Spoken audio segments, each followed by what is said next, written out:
For the last 3 decades, Knowledge Center at Bursa has offered technology, resources, services, space, and a sense of community. Since 1985, 14,000 titles have been collected, with care and attention to high financial literacy standards. In collaboration with a global community of institutions, we ensure access to the world's diverse intellectual and cultural economic heritage, as well as fast online services for connectivity to the financial world.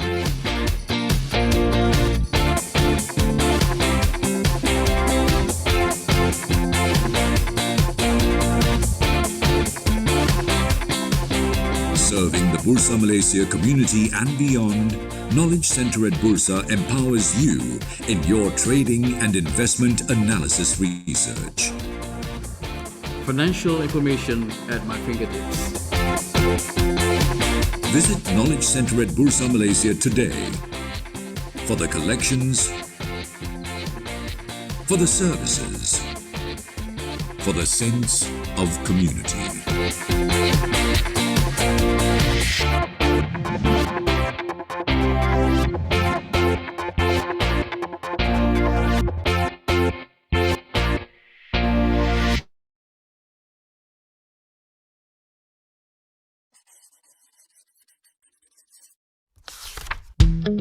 You have suffered financial loss while investing, and you think your bank, broker, fund management company, unit trust management company, PRS provider or distributor, or their agent or representative is responsible. You need help sorting out the problem or want to seek redress. Where do you go? Sidrec is here to help you start the conversation and reach some resolution. First, lodge a formal complaint with a company that sold or offered you the unit trusts, shares, derivatives, or other capital market product or service. But you're not happy with their response. You have 180 days from their final written reply to come to Sidrec. Or if there's no written response, and it's been 90 days since you wrote to them, you don't need to wait longer. You may come to Sidrec even though you haven't received a final response yet. Sidrec first checks the eligibility of your claim. For example, is it within Sidrec's claim limit? Is it against a member of Sidrec? And so forth. If your case is eligible, we begin the dispute resolution process. All information in this process is confidential. We get both you and the member you're complaining against to sit with us and have a conversation. Documents and information will be required from both parties. No lawyers are allowed in the mediation process, as we keep the discussions informal and private. Our mediators are impartial and will hear both sides out and help parties communicate constructively towards resolving the dispute. 2 outcomes are possible at this stage. Either both you and the member agree to a settlement, or you don't. If the both of you agree to a settlement, an agreement is signed and the mediation process ends successfully. But if both you and the member fail to reach a satisfactory resolution, mediation has thus failed. But don't worry, Sidrec then proceeds to the next stage, adjudication. During adjudication, parties are given the chance to provide any further information to help their case and ask each other further questions. Our adjudicator will then study and consider all facts and information provided, including the conduct of the parties, laws, and best industry practices, as well as what's fair and reasonable. Sidrec's adjudicator will then make a final decision on the dispute and the monetary claim. If the decision is in your favor, it could be a full award or a partial award for your claim. But if the decision isn't in your favor, then no award will be made. You, the investor, will still have a choice. If you reject the decision, Sidrec will simply close the case and you may seek other legal avenues for redress. If you choose to accept the decision, however, the member has to comply with it. Once the parties have confirmed compliance to the decision, Sidrec will close the case. So let Sidrec help start the conversation towards resolution. For more information, visit sidrec.com.my or call 03 2282 2280.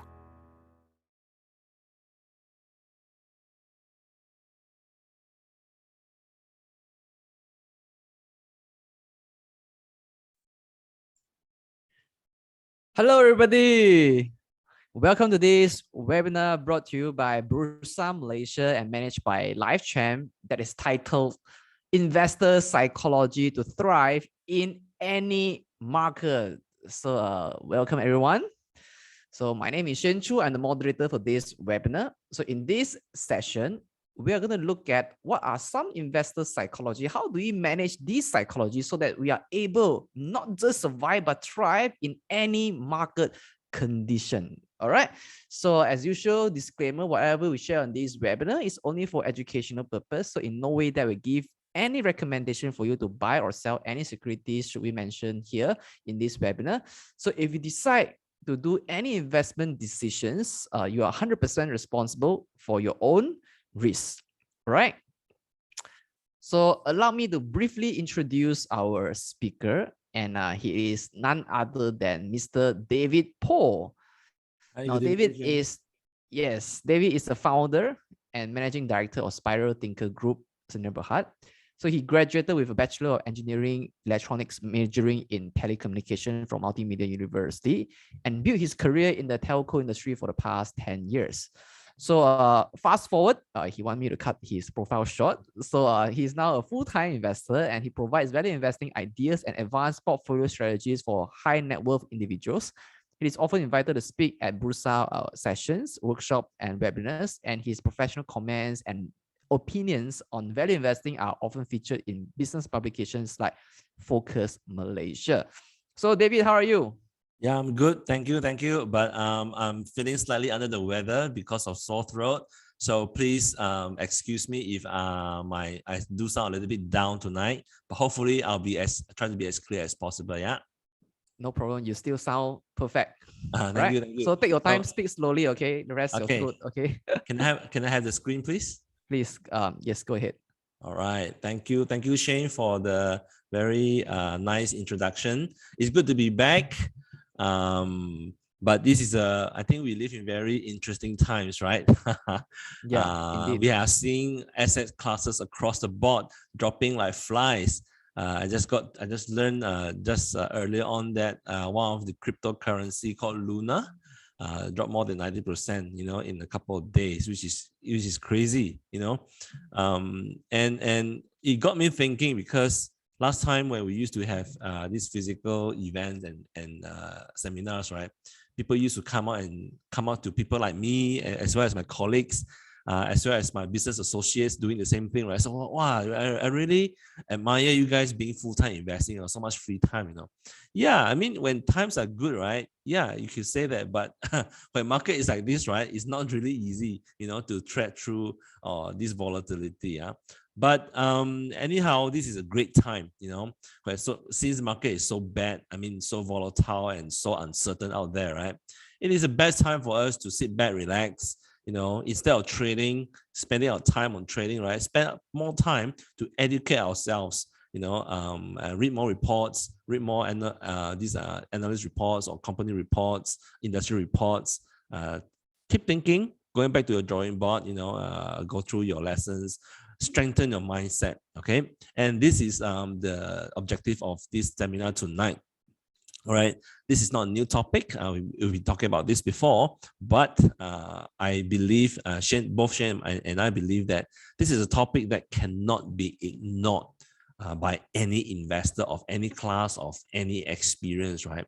Because as I will be showing you throughout this 1.5 hour seminar, that investors, your psychology and your mindset plays a very important role in your success in investing, in thriving in any market. But of course, probably I do have a confession that this topic, the title of this topic is designed in such a way to grab your attention. Please do not think or oversimplify that as long as you have a strong mindset, right, you're going to thrive in any market. No, right? That is only one of the factors. There are a lot of factors to consider as well, including doing your homework and your due diligence. But anyhow, tonight we're going to focus solely on the investor psychology and mindset. Okay, and as usual, I normally split my session into a couple of subtopics. So we're going to start off with differentiating the mindsets of traders and investors. Very important. I'm not here to judge. I'm not here to say which is better than the other, but whether you're a trader or investors, right, you can still thrive in the market, but you've got to have know which one you are, which group you belong to, so that you know what kind of mindset that you need to have in order to thrive. Okay, then I'm going to talk a little bit about short-term versus long-term strategies. I'm not going to spend too much time here, but instead I'm going to talk more. I'm going to spend a little more time, including practical experiences, case studies, mostly for myself, all my mistakes that I've done before. When we talk about the third, we talk about the art of managing losses as well as winners. Okay, and last but not least, I do have a couple of portfolio execution case studies for your reference. Okay, so sit back, relax, and try to enjoy tonight, right? I know it's a dry topic, but trust me, this is very important, and I'll do my best to make it as interesting as possible for you guys. Okay, let's start. Now, before I continue, again, I like to borrow some of the golden phrase from one of my investment idol. His name is Benjamin Graham, the father of value investing. He wrote this book called The Intelligent Investor. You should be able to see it in any bookstores out there. It is a little red book, all right, not very thick and not very expensive. I do recommend you to read this. Now, in page 23 of his book, right, he mentioned something very interesting, and which is actually it drives the gist of the idea of what I'm trying to deliver tonight, right?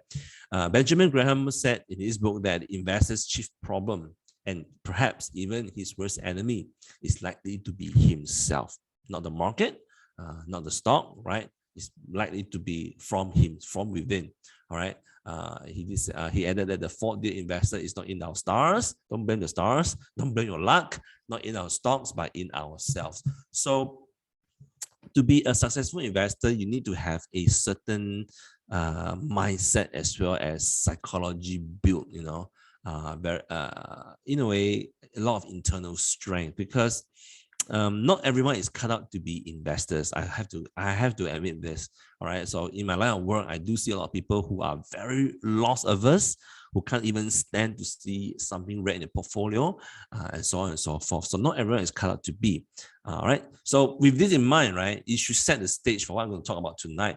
And I'm going to start with the mindsets of traders and investors. This slide I used before, but it's a very, very insightful slide. Okay, so basically, I categorize the participants in the market as far as retail investors are concerned. Like you and I, we belong to two very simple groups, whether we are trader or investor. Okay, so what are the difference now? A trader normally focus on the short-term narrative, all right, meaning short-term investment, short-term thesis, short-term positions, so on and so forth, right? Nothing wrong about it. I do know some people who make quite good money doing this kind of investment strategy, right? The time horizon can vary from anything from minutes to weeks. I do have a couple of Remiser friends on my Facebook who tend to, who like to share, what they make or what profit they make, right? Scalping on a daily basis. Okay, but I personally do not recommend this. It is actually a very taxing and a very stressful enterprise. Okay, traders normally emphasize on price and volume action. They don't really care about the fundamental as long as there is momentum, as long as there is price action, right? They'll go for it and they go for the kill.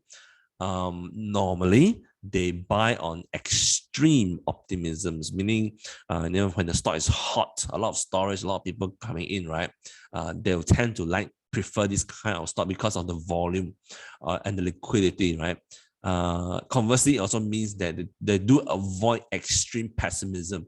Stocks that are, having a lot of bad news or bad, negative sentiments, right? They tend to avoid. They do practice the good ones, the good traders. They're very disciplined. They do practice very strict cut loss to limit their their risks. And unfortunately, this is to me, I view this as a disadvantage. Most of the traders that I know or out there, they do practice frequent switching of stocks. Now, this may work against them in the long run. Later, as I'll show later in the psychology section. Okay. Now, for investors, so I do this side by side for comparison. Normally, investors focus on the long-term thesis or the narrative, right? Doesn't mean that they'll buy.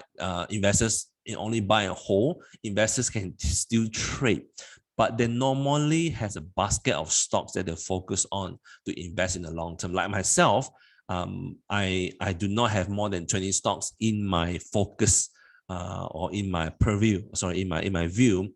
At any point in time. In fact, I think if I were to count the number of stocks that I really made money on in a big way, that helped me make my fortune since I started, I think less than 10 fingers already. Okay, so investors tend to focus on long-term narrative. Time horizons, because of long-term focus, may be in weeks, months, or even years. Okay. I'm a very proud owner of Nestle. So I don't. This Nestle stock sits in my retirement portfolio. So I don't really look at it. I don't really trade. Every time I have extra money, right, I just buy 100 or 200 stocks, right. But no, this is not a recommendation to buy Nestle. Okay. Now, investors emphasize a lot on fundamentals. We do, instead of buying on extreme optimism, we tend to start selling at extreme optimism. All right. So I know that this is something that the traders will frown upon and say, why do you want to sell now? You can make so much more. It's basically different objective, different angles. Now, so instead of doing cut loss, we actually manage our risks usually by allocation. And instead of switching, right, we tend to be more focused. There are two schools of thoughts. You can either have a very focused portfolio or you have a very diversified portfolio. But personally, I am the believer of a focused portfolio. So the downside of that is sometimes my portfolio returns can swing quite widely in a span of weeks to months. Okay, so ask yourself, which one of these are you, or would you like to be, or is more suitable for you? There is no right or wrong here. All right, every one of us here are just retail participants in the stock market. There are ways to make money from both camps, but for myself, I am a long-term investor. I tend to seek value, but these days, especially since the pandemic, right, we are trading through unprecedented times in investment. So me and my friends, me and my group of investors, in my company, we do tend to pay a little bit of attention on the timing these days, right? Because you can't ignore maybe sometimes about the macro, especially the general market sentiment, right? So these are the differences. Ask yourself which one you want to be, and it is very important for you to identify, because each of these two different groups of market participants will entail different strategies, best practice strategies. All right, so let's move on. Okay, now I'm sure a lot of you have seen this already, so I'm not going to spend too much time. I call this the roller coaster of emotions. Okay, this is what I went through last time as well, especially when I first started out. You know, how many of you out there, right? After you buy a stock, right, you only to see the stock price tank. It happens to almost all of us, right? And especially when you do not know what you are buying, right? You tend to go through this kind of roller coaster of emotions. Okay, you can Google this. You can easily find them, but I'm using this to explain to you the difference between, the stark difference between being a trader and investors. When you are traders, you find yourself a lot of times in this kind of position. Now, using just the same price action, okay, but from a different perspective entirely, from a perspective of an investor, it could be entirely different mindset. Okay, if you know what you're investing in, when the price stock price tanks, right? Assuming there's nothing structurally wrong with this company, it is actually there's more value. Value is emerging. In fact, at the current situation, right? There are a lot of stocks have actually returned to their price levels around just before the pandemic. So actually, a lot of companies we do see a lot of value emerging in a lot of the good companies that we are tracking. But it doesn't mean that now is the time for you to silent or all in, right? Because there is still an element of uncertainty, especially with geopolitics, but as well as our main concern, which is the inflationary regime now, which actually affects a lot of the valuation of the companies that we see. Okay, so different mindset, you can see price actions very differently as what I've shown here. Okay, now, and why is this so? Okay, so I'm going to spend maybe just a couple of minutes to talk about this. It's really just about how we are wired in our heads. Okay, now, humans being a high-level being, all right, we're living on Earth, we tend to be more logical, right, because of the evolution of our brain. Okay, but undeniably, although it is undeniable that we are logical creatures, but at the end of the day, at the very core, at the very base of our human nature, right, we are still driven a lot by emotions, especially fear and greed in the context of the stock market. Even without the context of stock market, let's look at something very how to say, simple. Think of the last thing that you bought, preferably a big ticket item, whether it's a house or not, a handbag, or a car, or a very fancy, item. Was it because you did your studies? This is something that you got to have because it does so and so and so, or is it because it is driven more by your emotions that you want this thing? Okay, now in the same regard, think of the last stock that you bought. Did you buy it based on logical assessment, based on logical due diligence, or is it due more on emotion? Especially times like this when it's so volatile and uncertain out there, right? Now, why is this so? A lot of us actually are driven by emotion, myself included. I'm no exception. Okay, because I'm still human, and especially being a full-time investors, right? You cannot escape the noises as well as the vicissitudes of the market, up and downs noises, the news flow every single day. So it's quite taxing, to tell the truth. But why is this so? Why are we still driven by our animal instincts? Okay, now I want to bring your attention to the evolution of our human head or human brain, right?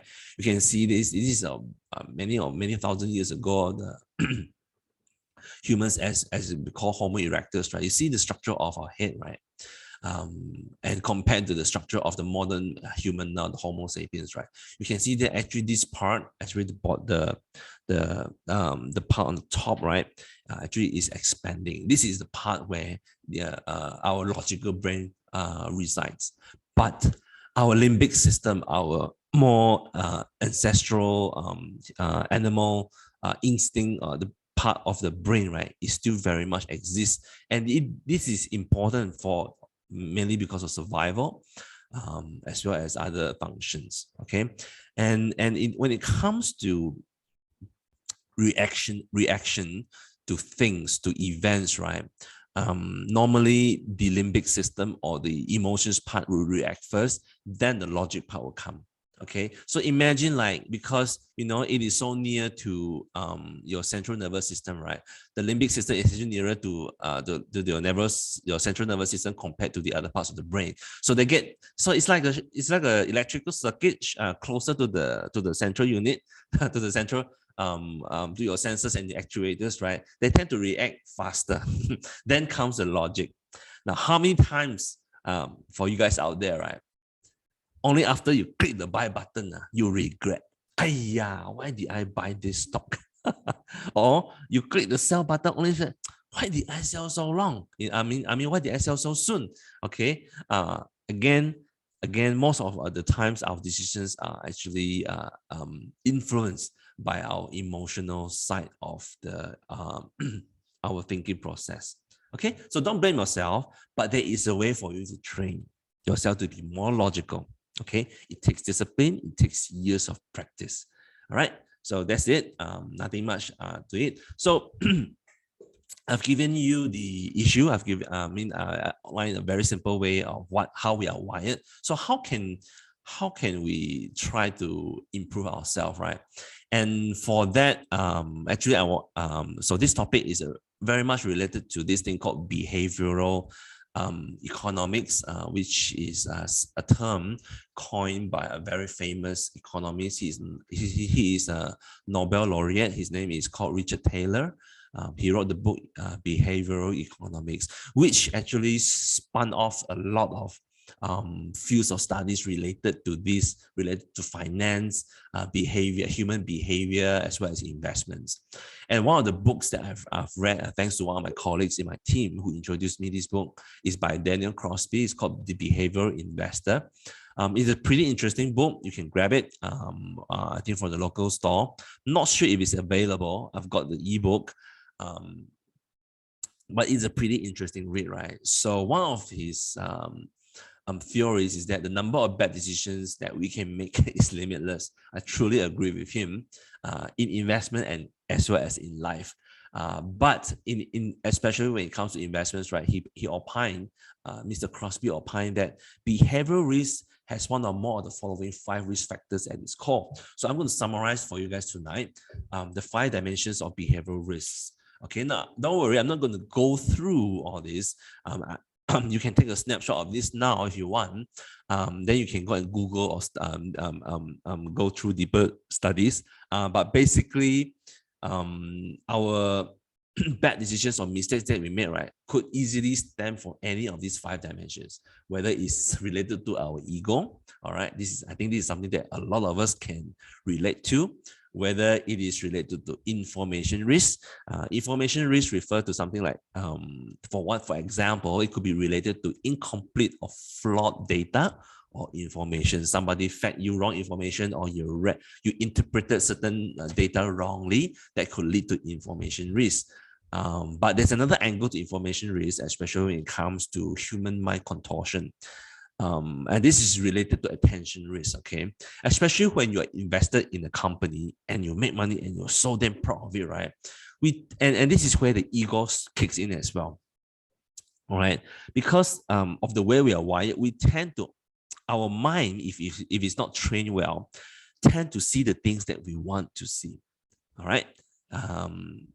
I know this is something, this may be new to you, but this is definitely happens to almost everyone. Okay, this is again related, it could be related to this thing called the confirmation bias as well. We do want to see things, especially when you invest in a stock, you tend to want, a lot of us, myself included last time, I tend to only look for the good news or the information or data that strengthens my investment thesis. And the human side in me tend to ignore what could go wrong, and a lot of times to my own detriment. Okay, so this is a very important risk that we need to acknowledge as well as manage.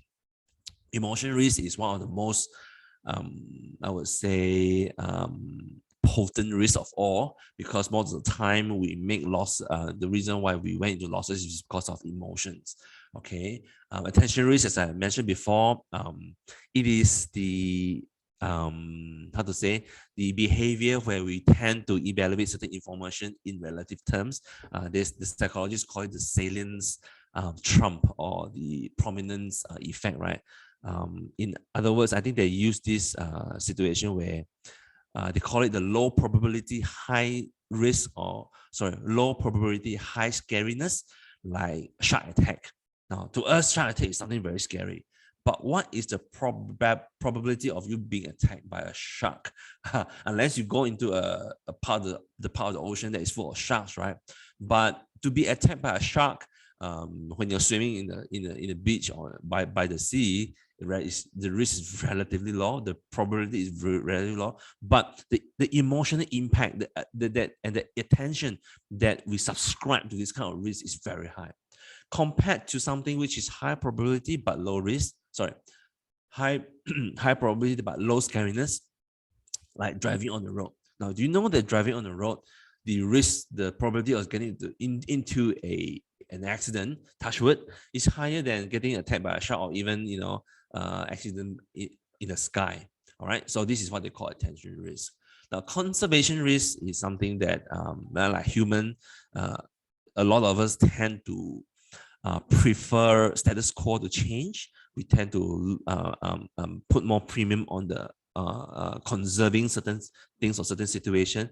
And when things change, when the situation change, when our investment thesis change, or the companies that we invest in change, or the management change, we tend to not take any actions because we have this thing called the conservation tendency. All right.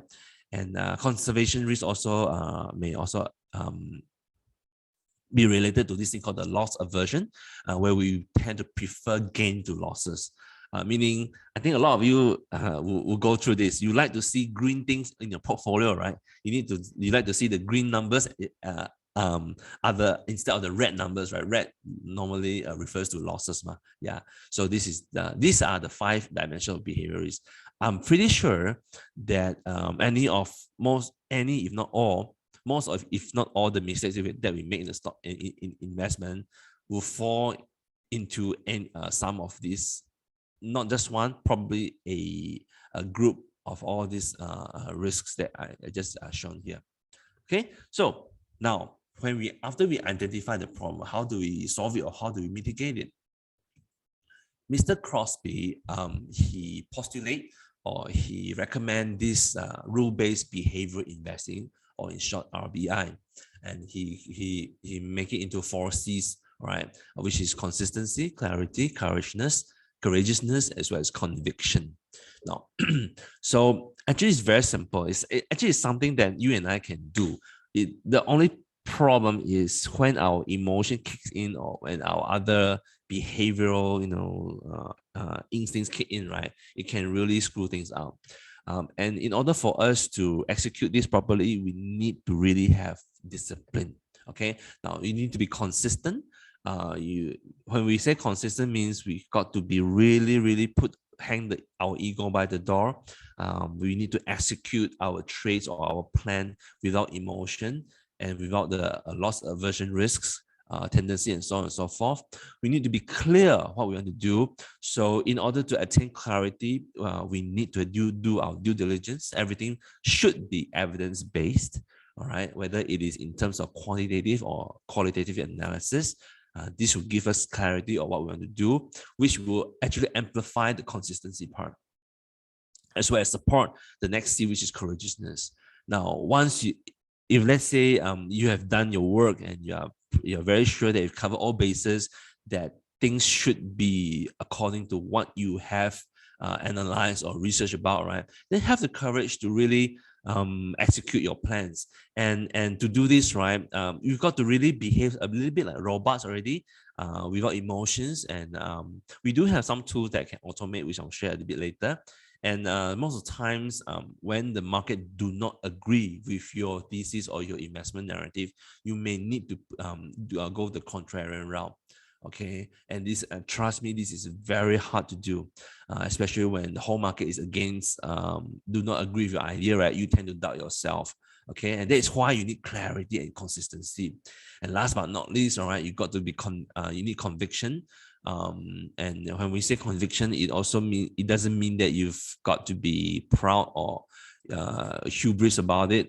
You don't try not to look down or try not to criticize people who do not agree with your ideas. In fact, embrace criticism, because some out of 10 or 20 or 30 criticism, right, one of them may come true, right?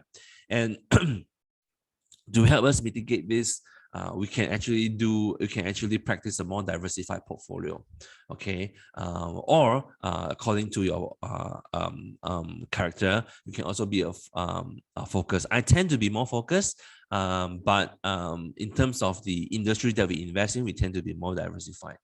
Okay, so that's the 4 C's that Mr. Crosby suggested, and this is what I have shared previously. in the earlier in last year's session on the psychology topic, right? So, but I'm going to introduce. I told Shane that this is very theoretical. Even up to now, some of the listeners tonight may not be able to relate well to this. So I told him that I want to change the structure a little bit. So I'm going to add in a new topic called, the 4 characters, the assassin, hunter, rabbit, connoisseur, as well as raider, which is more practical. I think a lot of us should be able to relate more. But before that, I want to talk about the differences between having short-term and long-term strategies, and this will actually help you really frame your mindset on what you are supposed to do in your investment journey. Okay. Again, I'm bringing Mr. Benjamin Graham back again. In the same book, page 477, he said that this is one of my favorite quotes. All right. He said that in the short run, the market is like a voting machine. When you, especially, in countries like Malaysia or during the last election in US, right? It's a very emotional election. I still remember the time, I think back in 2018, 5月变天, all right, when we have a change of government, right? Emotion was so at the height, right? Around that time. So the market behaves like a voting machine in the short term, all right? Telling which firms or which industries are popular, which are unpopular.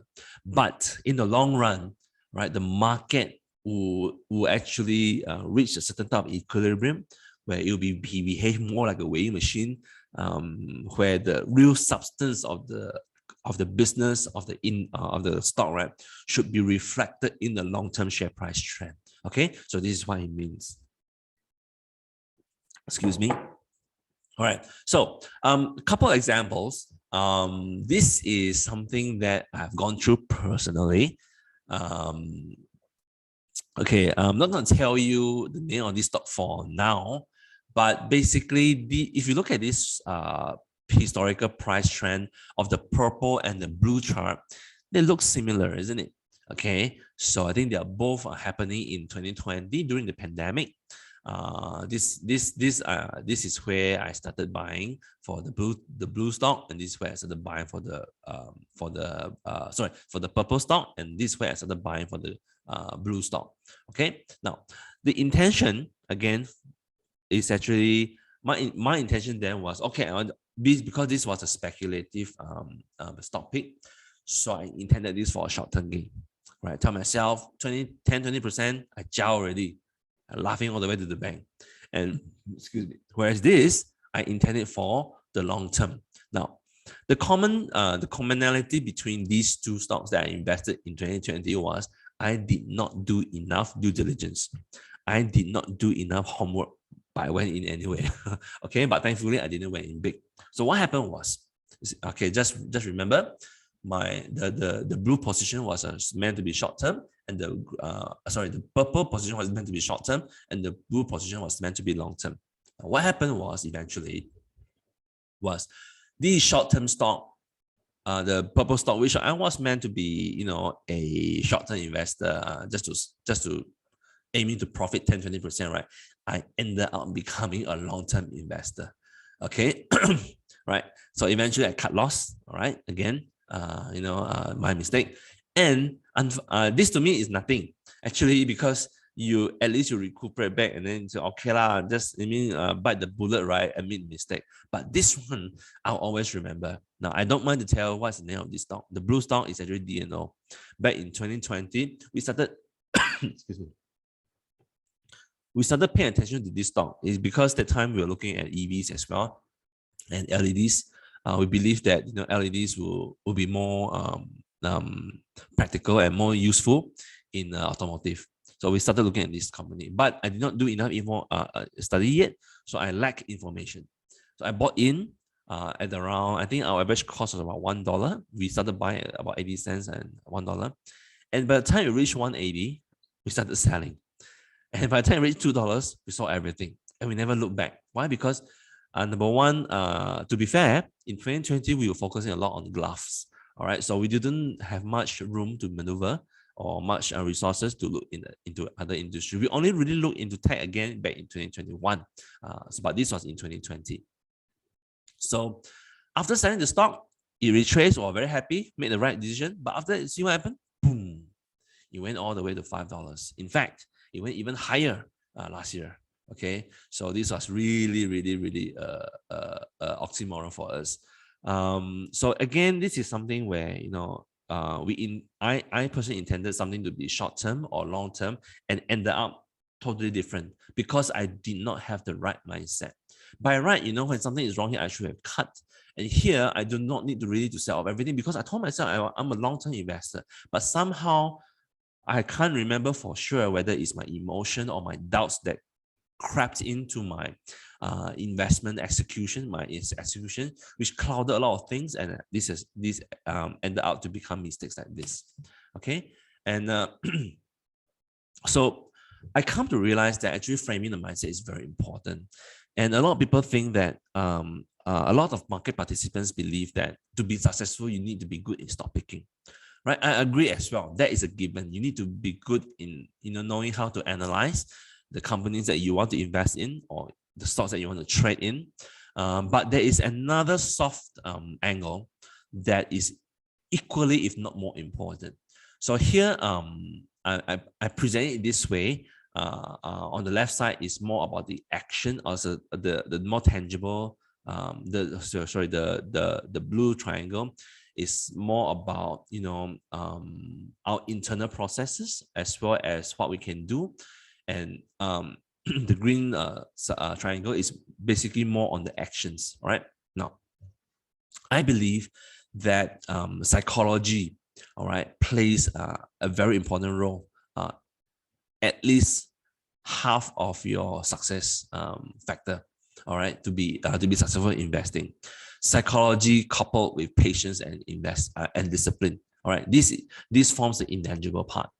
Now, the tangible part is where you do your homework. All right.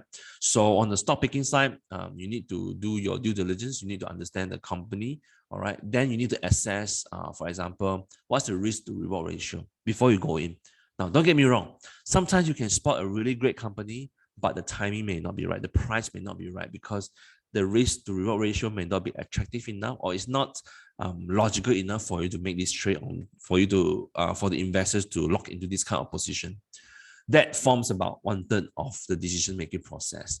And for the portfolio execution side, actually allocation is very important in this process. In my own experience, a lot of times, either I lost a lot of money because I over allocate, or I did not make enough money in one investment thesis because of under allocation. That to me is very important. Okay, and last but not least, to achieve your alpha is how skillful you are in executing, and as well as how disciplined you are in following through your trading plan. Now, here is a very important word, trading plan. A lot of us went into a position, a trade, or an investment without any plan, and that is actually very detrimental towards your the outcome of your enterprise. So please have an investment plan or trading plan before you do anything. That will entail, all your due diligence. Whether it's, if you're a trader, if you look at technical analysis, whether your position you have covered all your risks and your bases, and if you are long-term investors and look at fundamentals, right, whether you have accesses all the necessary business angles before you make the trade. Okay, now, and I would like to point this out. Short-term strategies usually require a very steady emotional state. Okay, you've got to really have like a heart of steel, an impeccable trading plan, as well as discipline or laser sharp execution. Sorry guys, this is the reality. If you want to be successful in trading, you've got to have all these traits. Now, for the long-term investors, in my personal words, as well as in my personal opinion, tend to be more forgiving, because we we are allowed to make we allow more room to make mistakes when it comes to the trading precision. Long-term strategies require what long-term strategies do demand from us is they require exceptional patience, all right, a sensible allocation or optimum allocation, as well as a very, very disciplined, if not mechanical execution, just like the trading as well. Okay. Excuse me. In terms of the tools that we can use, the traders normally rely on charting tools. And unfortunately, they do need to monitor the market or the stock price every now and then. And that comes with the job. Okay, for the investors, there are a lot of FA tools, including reports, including data that we can subscribe to these days to do our research. And then on the execution part, actually, our local brokers, I think most, if not all of them, should have things like automated trading mechanism, like good till day or good till cancel or anything. And this is very useful to actually discount the emotion from your execution. Right. Traders, short-term strategies have the tendency to accentuate short-term volatility, meaning they put more focus on the short, on the near-term ups and downs of the market, and a lot of them do undermine the long-term potential. Meaning, instead of holding on, longer for a good business or good stock, right, and realizing maybe say 100, 200 or 300% gain, they are okay with 20 or 30%. On the other hand, long-term investors have the tendency to dilute short-term volatility at their own detriment as well. I'm not saying that short-term volatility we can totally ignore, but the good investors, they are able to remain focused on the long-term objectives. So this is very important as well. Now, in my opinion, we can actually make use of these two things. For value investors investors like myself and my team, all right, we love volatility because this is where we can actually trade to reduce our costs, or trade to improve our alpha, or what we call over performance. But whatever we do, we remain focused on the long-term objective. For example, if we found that this is a great company, right, and it should have a multi-year growth, right, we tend to be long-term, but we will trade along the way, thanks to the volatility. Okay, so this is the differences between long-term and short-term strategies. Hope it can help you frame your mindset better to see whether you are a trader or long-term investors, right? This I believe should be quite useful for you. Right. Before I move on, actually, this is another case study, a real case study. I am invested in this stock. This is QES. All right. This is not an buy call. Right. I know the management personally. I like the founders. They are quite. They are actually very. They are very. They know what they're doing. They are engineers by training. So I tend to like what their philosophies as well as their way of thinking. So this is a case study where sometimes because we focus too much on the short-term volatility, that we may miss the long-term. So I call this missing out on the forest, or the long-term potential for the trees, short-term volatility. Now, as you can see here, any stocks, whether it's good or bad, right, it tend to go up and down because of market action. Now, for example, this stock back in August, I think this one in 2020, it dropped more about 30%, in the span of few days. Sorry, you see, August, a few days only, half a month. All right. Now, people tend to panic. They tend to sell. Oh yeah, something went wrong. Even then back in May, I think this was I can't remember the date, 2021. And yeah, correct. So this one as well, this one dropped about 20%. People start to panic. But imagine if you had sold, if let's say you're long-term investors and you got traded out, you got panicked and you clear your positions in this company, right? You may lose it for the long-term, potential. Now, this is taken from this part. This is taken from this part. Now, in the scheme of things, if you look at it in a long-term view, right, you can see that actually these are just very normal fluctuations of the stock price, regardless of the reasons behind. Okay, this is the nature of the stock market. This is the function of the stock market. Our job as an investor, all right, I'm speaking from my point of view, is to look at the potential of this business and decide if you want to hold it, if you want to invest it for long term. Now, don't get me wrong, traders can also benefit from this. knowing that this is a good company, right, and knowing that market goes up and down, they can actually take take advantage of the volatility to make quite a handsome profit along the way as well. Okay, so these are just some case studies which is close to my heart. Again, I want to stress this is not a buy call. Okay, right. Let's move on now to the more interesting part of this topic. Excuse me for a drink. Now we move on to the art of managing losses and winners. Now focus on the word art. This is not a science. All right, meaning there's no theories, there's no mathematical formulas, there's no hypothesis. It's just an art, which is coined by experienced investors out there, including myself, from my mistakes. Okay, but before I talk to you about my mistakes, I gloat to you about my mistakes. Again, I want to introduce the second book tonight, which is The Art of Execution. A very interesting book again. I highly recommend you to read. It is by Lee Freeman Shaw. Okay, basically what he does is I'll show you later what he did. Basically, I think in the span of 6 years, he gathered a lot of he was tracking a lot the performance as well as the actions of the famous fund managers. And then he tabulate their actions, their behaviors, as well as the performance in a structural, in a more scientific manner, to see what are the traits which are good and what are the traits or the characters that we should avoid. Okay, now, so we know that when investing in properties, it's all about location, right? When it comes to equities investment or trading, it's really all about execution. Okay, he found out that as a summary of this project, right? He found out that normally it is not the best ideas, it's not the ideas of the best portfolio managers in the world that make them money, but how they execute on their ideas. That is why execution is very important. Whether you're executing from a trader's point of view or from a portfolio manager, long-term value investor's point of view, is very important. And to make things complicated, interesting it's actually humans are emotional beings, and this is why it is an art. It's not a science. And to make it worse, humans are emotional beings and thinking ones too.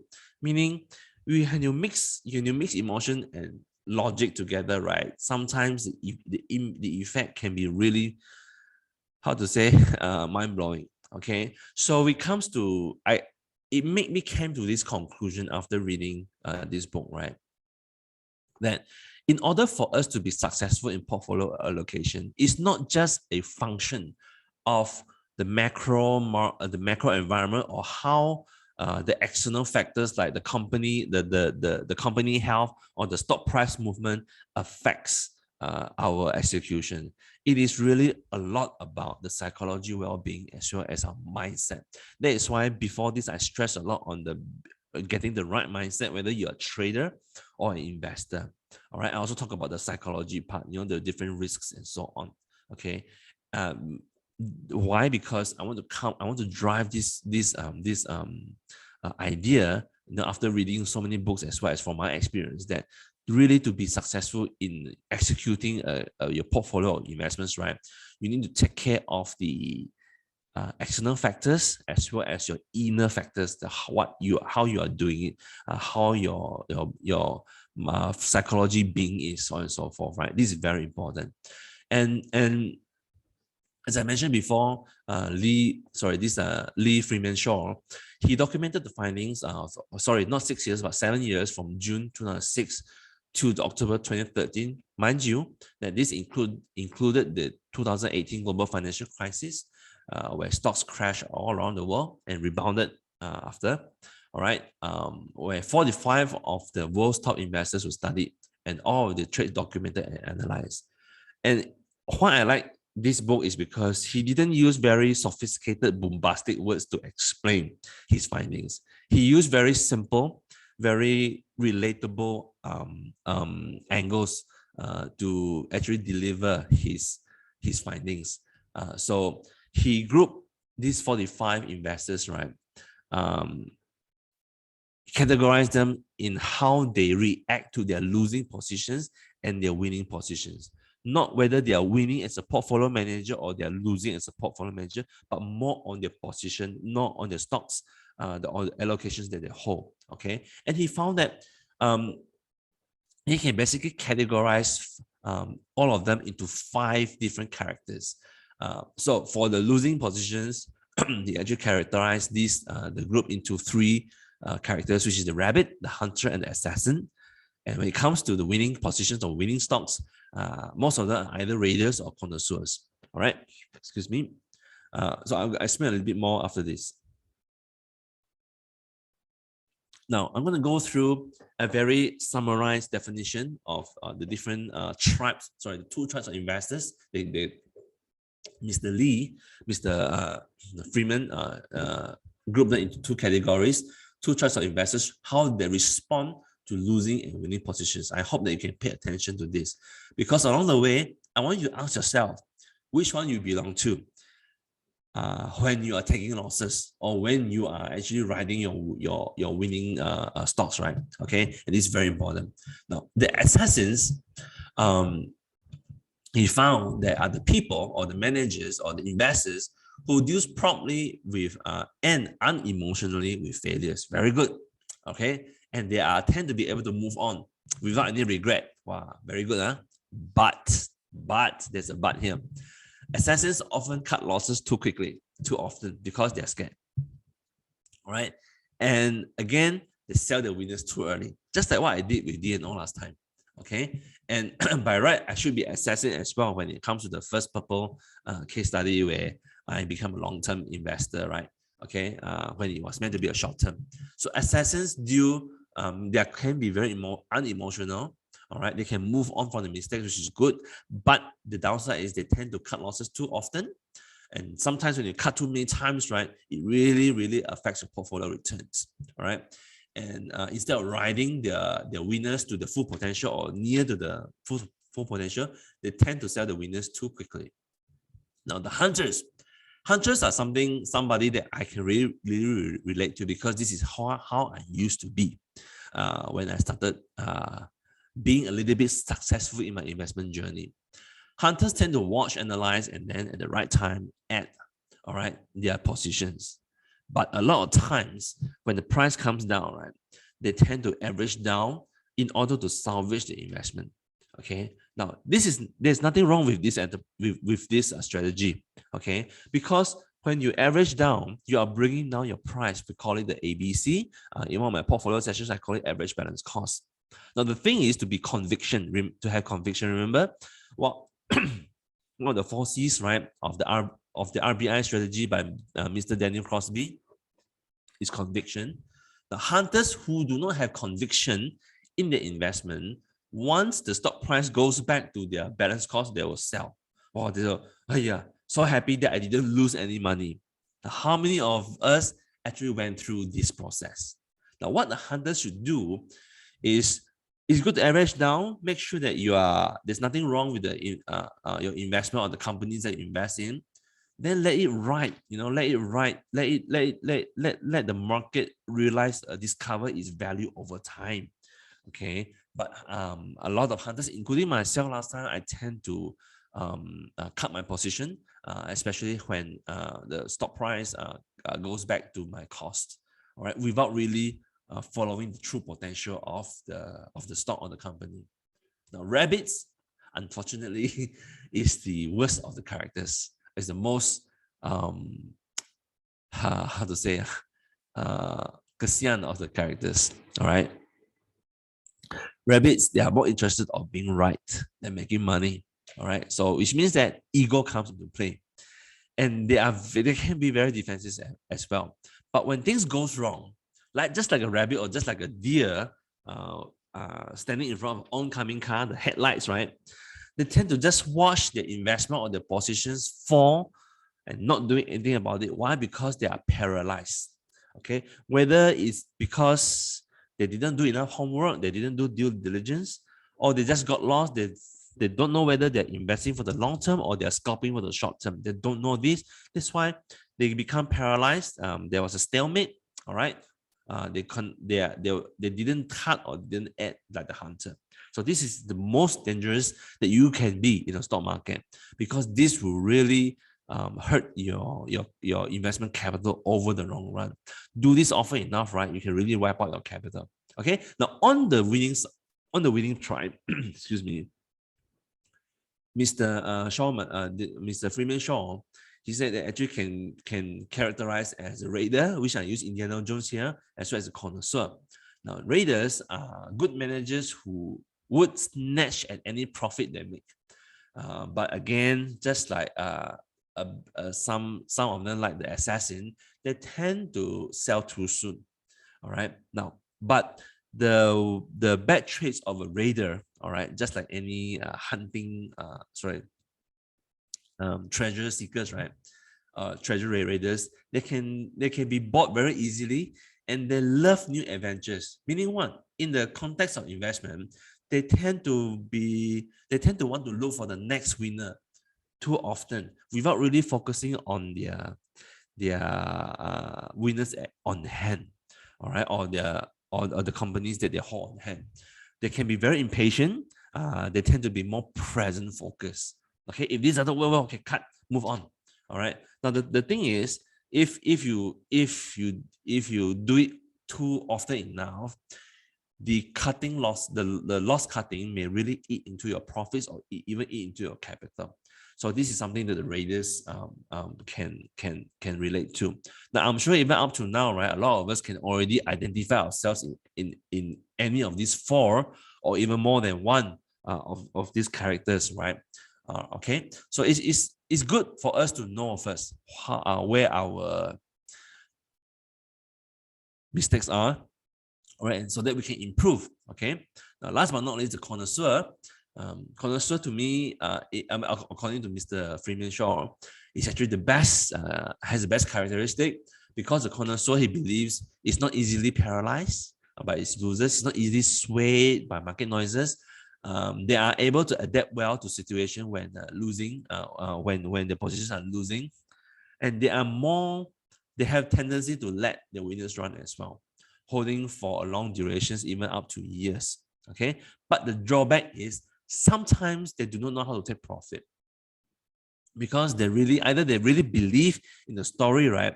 And they may fall into the what you call conservation risk, or the other type of bias risks, okay, where they do not want to take action because they do not want to they do not admit that there are changes in the investment thesis or the companies that they invest in. So this can be detrimental for connoisseurs.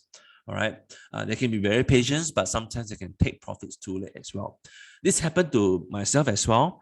I'm not saying I'm a connoisseur, but sometimes I do realize that I take profit too late, especially when things it's very certain that things are turning against on the downside already. Okay, so these are the 5 characters identified by Mr. Freeman Shaw according to his project, 7-year project. So, and the interesting thing here is, in his study, all the tribes make money in the long run, except for one, which is the rabbit.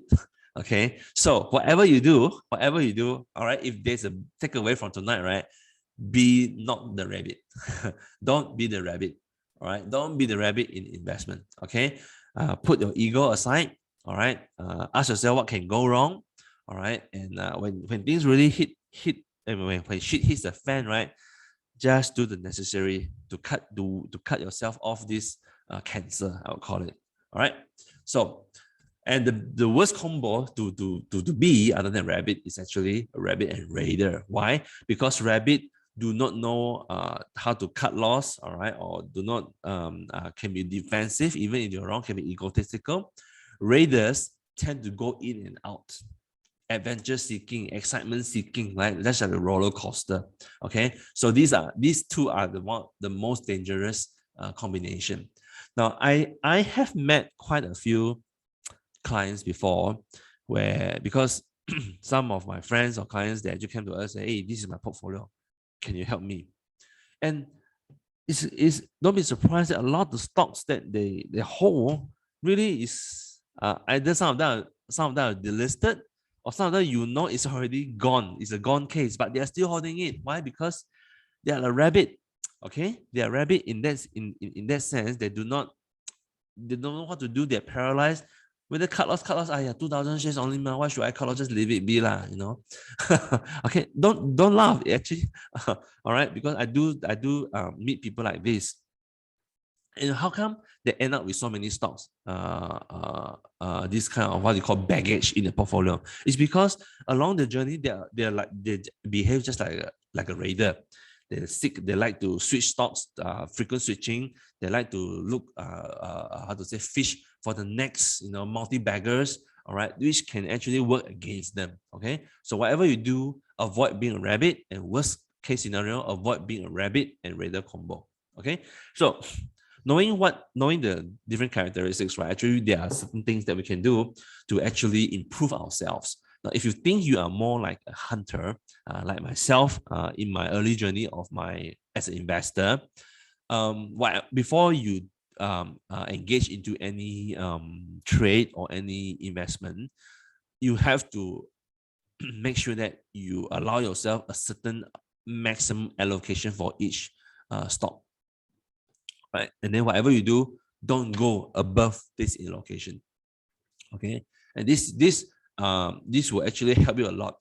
It is actually a virtue for you to be able to be insightful enough to actually average down, but make sure that you have a maximum allocation where it is when it's enough, is enough. Okay, that will really help you in actually improving your success rates.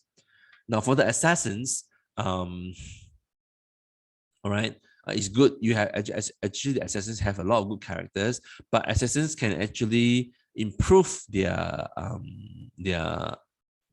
training or their portfolio execution by exercising more due diligence, especially in the stock picking phase, and then more patience, especially in letting the profits run. Okay, so this is very important. For the rabbits, okay, now rabbits, whatever you do before you embark in your next investment project, right, you need to have at least a simple plan. And then after you have a plan, do look at my other webinars, especially in the portfolio construction. Construct a portfolio plan, then construct a plan how to execute. All right, and then follow through. Very important. And then along the way, put your ego aside. Always seek I call it the fifth thinker, the fifth thinking hat. What can go wrong? Did I miss anything? All right, be humble. Seek opinion, seek criticism. All right, don't brush them away. All right, definitely don't be too defensive. Just listen. If you don't agree with it, just forget about them. All right, but sometimes people can tell you, people can show you what you have missing. All right, be humble and cut loss when your assessment is wrong. And this is very important improvement measures for the rabbits. For the raiders, instead of being too present focused, you can try to be more future focused. So instead of taking profits too early, as long as you are as long as you are investing in a good company with good growth, good outlook, right? Let the profits run. Okay, you can trade along the way to reduce your cost. That's a given. But you can also try to manage your adversity to losses, meaning try not to look at losses, especially paper losses, with too much weightage, because sometimes, most of the time, as long as your company is strong, outlook is good, right? It could be just a short-term risks. Okay. So other than that, so that's about it. All right. So these are the suggested improvement measures by Mr. Freeman Shaw. I'm sure there are more. After tonight, think about it. Which character that you identify to or relate to mostly. Okay. To tell the truth, in my experience, I can tell you, I used other than I don't think I'm a connoisseur at the moment, but I've been an assassin, I've been a hunter, I've been a rabbit, and I've been a raider as well. So after reading this book, it got me thinking, hey, actually I should identify where my problems are, my problem areas are, and try to improve them and behave or execute my portfolio actions more like a connoisseur. All right. Okay. So this is basically what I want to share about the investment. I mean the tribes, how they respond to their winnings and the losses. Okay. Now, last but not least, I think I'm a little bit slipping time, but just give me about a couple more minutes to go through these simple case studies. How you can actually execute your portfolio actions without any emotions. Okay, so these are my from my point of view. So it's not for any books. Okay, as well as from my mistakes last time. Now, to thrive as an investor in any market, right?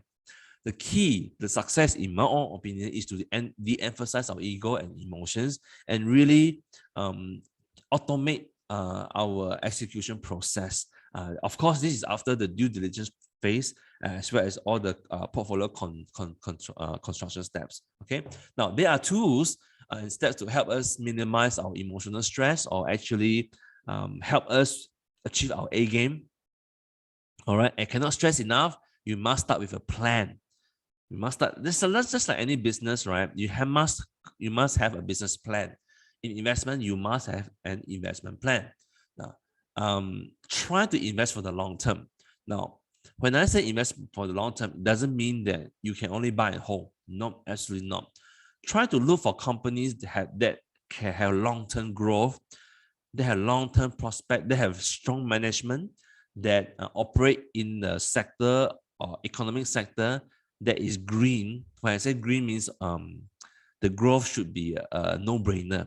Okay, definitely don't go for sunsets. You can go for cyclicals, but you've got to be more careful with the timing. But at the end of the day, invest for the long term. Even at this moment in time, when the market is all volatile, right? My own retirement portfolio that I have, I'm still invested. In fact, I haven't really reduced my my exposure. I'm about 27% cash only. All right, in my own investment portfolio, because most of the stocks that I have in my retirement portfolio are very I call investment grade stocks, which do not really swing the price, so I can put them aside and focus on my other business aspects. Okay, focus on the business and not on the price. Focus on the management. Focus on the fundamentals. This is what I mean.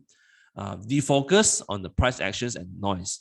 Now, that doesn't mean that you can totally ignore, or you can actually look at it to help you sharpen your timing skill a little bit, or to help you reduce your exposure, your risk, or your average, but whether it's by allocation, by weightage, or by your average balance cost. Okay, and the most importantly is avoid buying and selling everything in one go. You must have a plan, and you should execute according to the plan. Okay, now I do have a couple of webinars organized by LifeChamp as well as Bursa on the LifeChamp's YouTube channel. You can go look at it. Some of them include essence of portfolio management as well as the science and of buying out of selling, which are related to this. Okay, now okay, I'm going to go through the case study number 1, which was meant to be a long-term capital gain.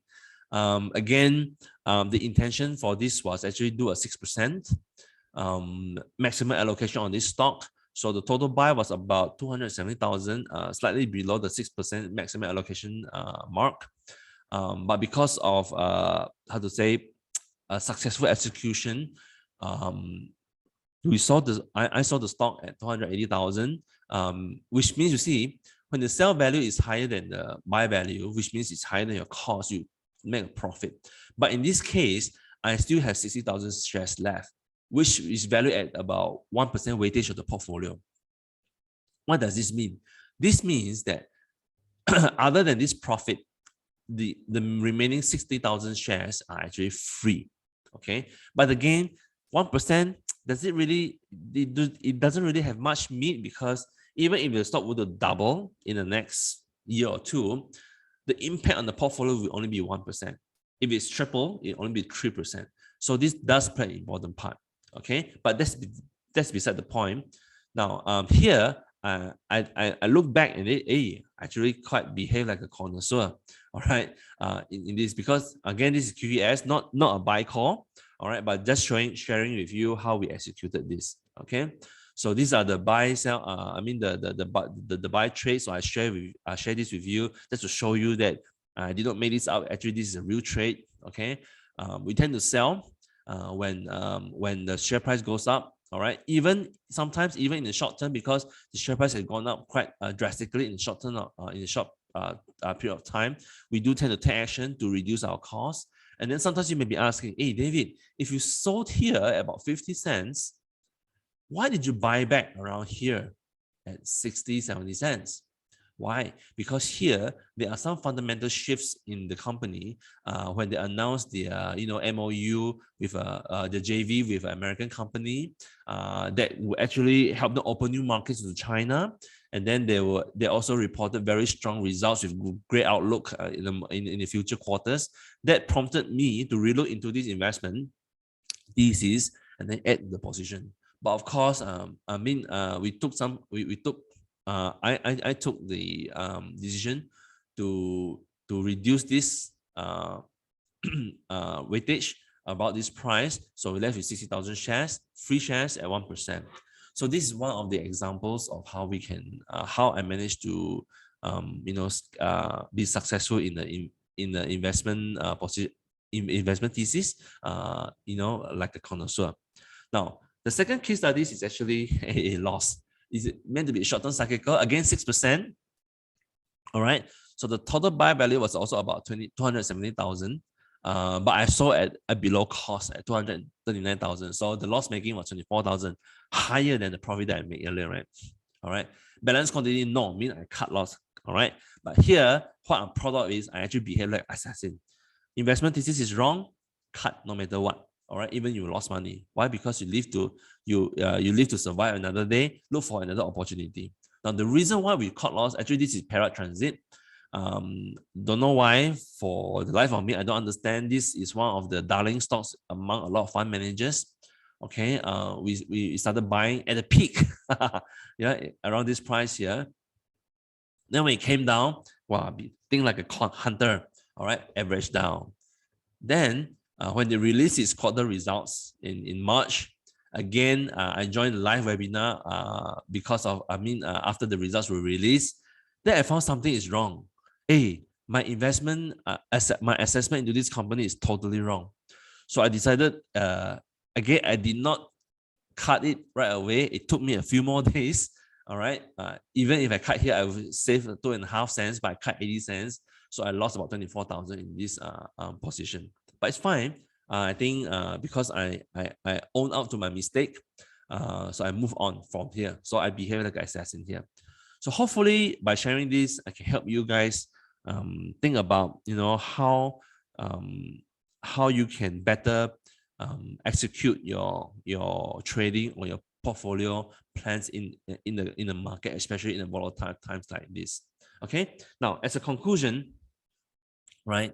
2022, as we all know, is likely going to be an unprecedented year where a lot of things that never happened before may happen. Okay, and trust me, the narrative, the storyline is far from being mature. Okay, so here these are some of the risks and changes around the world that we are focusing on. Good news is we are moving into endemic. A lot of countries, a lot of markets are moving into this phase. We are also moving. A recovery is also taking shape. So that's good news. Digital transformation is actually as a result of the pandemic, it's actually good for technology as well. It's good because of the shortages, including labor, that forces a lot of industries to go into automation. All right. But there is, I think we do see signs of wealth distribution across many economies. And unfortunately, international diplomacy right now is at its all-time low because of the geopolitical risks. We do see deglobalization of supply chain as a major risk because of the deteriorating international diplomacy. Everyone is scared right now. National security is the main issue. All right. And last but not least, our biggest concern is actually inflation, and we may be heading into a stagflation economy very soon as well. So with this, right, I just want to highlight that we advocate at times like this, a lot of patience. Also do a lot more studies before you embark into your next investment or your next trade. Okay. Just to wrap things up, these are what we shared. This is what we talk about tonight. Try to manage your emotional behavior driven by greed and fear and logic. Try to take a step back. All right. Let's say you are incentivized, or you tend, let's say you find yourself wanting to make an action, a trade, right? Maybe you can relax a little bit. Give yourself maybe a couple of days think through it, so that to let your logical side of your brain kick in to see whether this is something that you really want to do, or have you covered all your bases. All right. Then look, try to assess your risks among, the 5 dimensions that I talk about, and see if you can execute the 4 C's, which was suggested by Mr. Crosby. And last but not least, identify yourself among these 5 characters, which is coined by Mr. Freeman Shaw. The reason for you to do this is to identify where your weaknesses are, so that you can improve your execution strategies, so that you can be successful in the stock market and thrive in the long term. So with that, I thank you for your patience. I know it's a dry topic, a little bit over. I'm over time already. Sorry about that, Shane. Over to you. Thank you so much, David, for sharing with us the psychology and also the relatable examples like hunter, rabbit, assassin, raider, connoisseur, and so that we can relate to our own strengths and weaknesses when it comes to psychological bias in the market. So if you have any questions for David, please write in the Q&A box here. Don't write in the chat box, write in the Q&A box. We have slightly more than 5 minutes for the Q&A. I don't mind to stay a little bit longer. Sorry about that. Okay, no problem. So David Yong asks, in this volatile market, should we sell growth stocks and switch to more defensive counters? What is your view on this? Great question, Mr. David Yong. Okay, so I'm going to frame your question into 2 dimensions. One is for the short term and one for the long term. And I'm speaking purely from my own perspective, from my own point of view, right? On the long term, I am long on technology because of digital transformation that I mentioned, and our livelihood depends more and more on technology and semiconductors. But so as an investment thesis, I'm long on technology. But in the short term, because rightly what you mentioned, because of the sorry, what did you say again? Sorry, I just want to paraphrase. Volatile market. Should we sell growth stock? Actually there is a derating on the high growth stock because of the high interest rate. When interest rate goes up, market tends to be risk off. All right. So which means that there is a derating on the PE multiples. So back in 2020, when the market is flush with liquidity, right? Any growth stock with, that commands a PE of 30, 40, 50 times, even 100 times is justifiable. Why? Because of growth. But at times like this, when interest rates are high, when there are a lot of uncertainties, and when the central banks are trying to reduce the balance sheet exposure, right? There is actually I don't know what's the opposite of premium, but basically it's a concept. Instead of paying a premium for growth, right? Actually, there is a depremiumization on the growth stock, which means that the market, the analysts, and the fund managers tend to put lower PE multiples to this growth stock. So even though the companies, the businesses is business as usual, nothing wrong, all right, orders are coming in, right?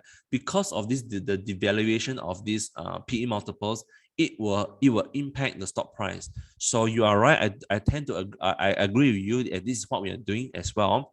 We are de-emphasizing our focus on high growth stocks, high growth sectors like technology right now, and focus more on value as well as recovery. Thank you for the question. All right. So the next question is, today we know that the OPR has been risen, right? So Yep. the Bank Negara has hiked our interest rate. So the next question by Ricky is, what is your assessment for the banking stocks in Malaysia? I am probably the worst person to ask this question, Ricky, because I absolutely don't know how to assess banking financial stocks. But that said, I think this OPR hike won't be the last. As long as our TICO, the US, the Federal Reserves is increasing their interest rate, right? I think all the other central banks in other countries have to follow suit. Otherwise, actually, we are importing inflation from US already. So this is something that I think is gonna. I think this is gonna continue. So a lot of people tend to think that this will benefit the banks. I would recommend Ricky to really study, because it may not benefit all the banks depending on what is their business model.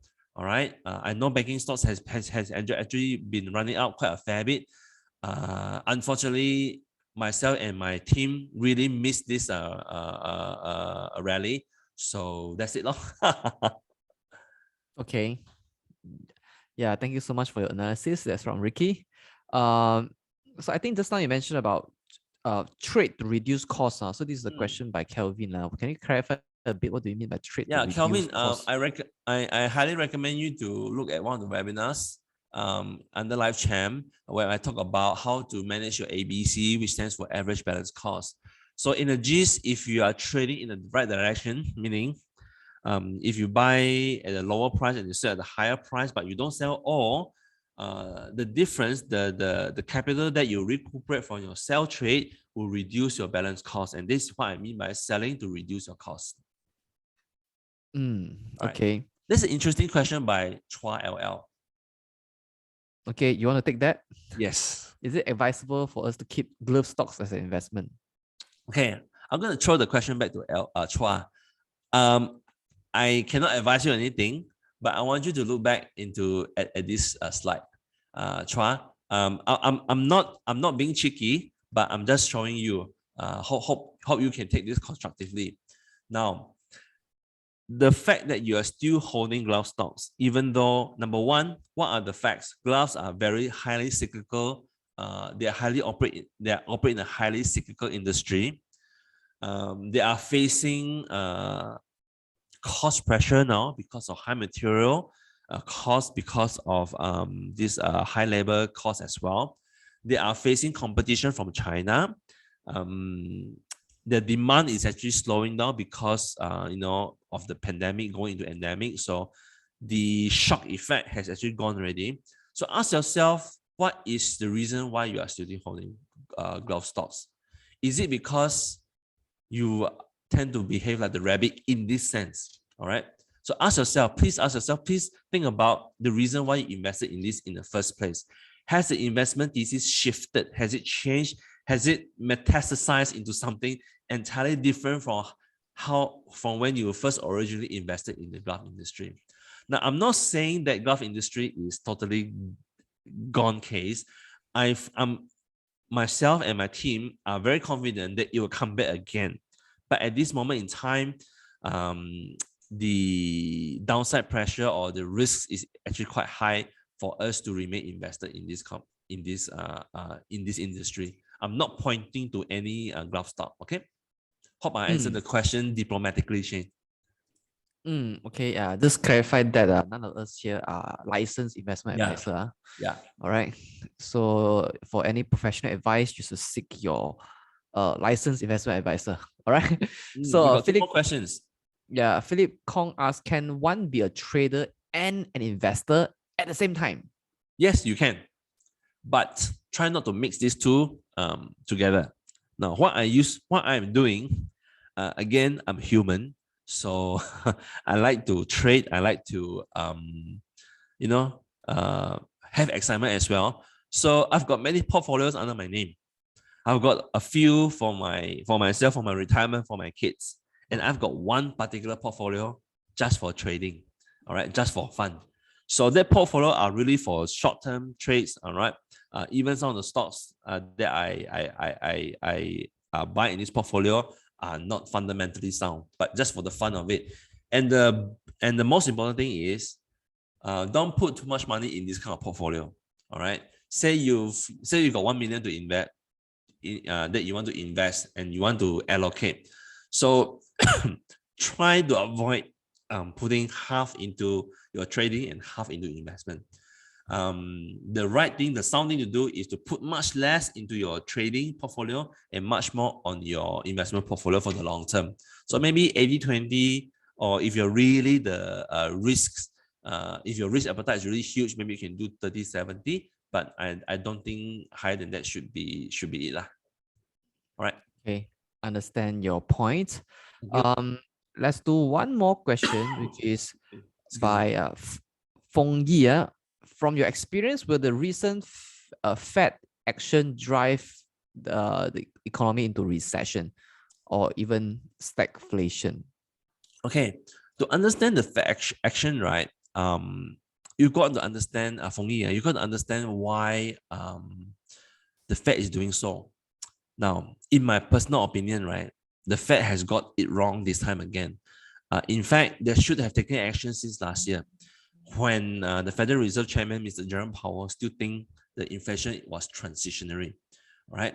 In fact, if they started reining in the liquidity then, right, we may not have this kind of shock today, okay? And the reason why they want to do it is because they want to curb the inflation, and because they believe, and by that, hopefully they can solve a lot of issues, the fringe issues like, shortages, so on and so forth. Now you know that wages are all-time high, right? And people are actually choosing what they want to work as, okay? But the effect of those actions is actually, it could drive the economy into recession. That is a high probability. But don't forget, Feng Yi, that the stock market and the economic health can be dislocated. All right. What I mean is, there is a saying that the stock market looks ahead. So usually the rule of thumb is the stock market is a few months ahead of the economy. So I personally believe that there is a high chance we are heading into recession, but that doesn't mean that the stock market will crash right away. All right. I think it will take some time for the market to digest this. And most of the time, the market will react first. That's why you see when there's a sell down, right, it's very sharp. Then later on, even though the Fed, like what happened the other day was when the Fed announced the 50 basis point increase in interest rate, the stock market in one day really shot up more than 2 or 3%. But of course, after it came down again, but that's beside the point. So what you're saying is actually the side effect of the Fed actions. But instead of looking at the side effect, why don't you put more time to study what they're doing? Is it enough? I personally don't think that managing the interest rate is enough to tackle inflation. We do hope to see more actions being taken, more sound policies being rolled out to tackle inflation over the long term. Because whatever it is, whether we are investor or consumer, right, inflation is bad for us. Okay. I'm sorry I cannot answer your question in a more insightful manner because I am not an economist, but I'm purely talking from an investor point of view. So I hope you get my point. Thank you for that question. So all right. Thank you so much, David, for addressing the questions in our Q&A panel. So the time has run out. So if there's one message that we can take away today, I think don't be a rabbit. That's what we learned. Yes, don't be a rabbit. All right. So I think just now someone commented that there are a lot of rabbits in the Serba Dynamic case. Oh, definitely. Yeah, we saw a lot of retail went in even at this price. So I mean, that could be right, I could be wrong. I don't know, but it's very high risks. Yeah, super high risk. All right. So let me take over the screen sharing. Yes. So thank you everybody for attending the session today.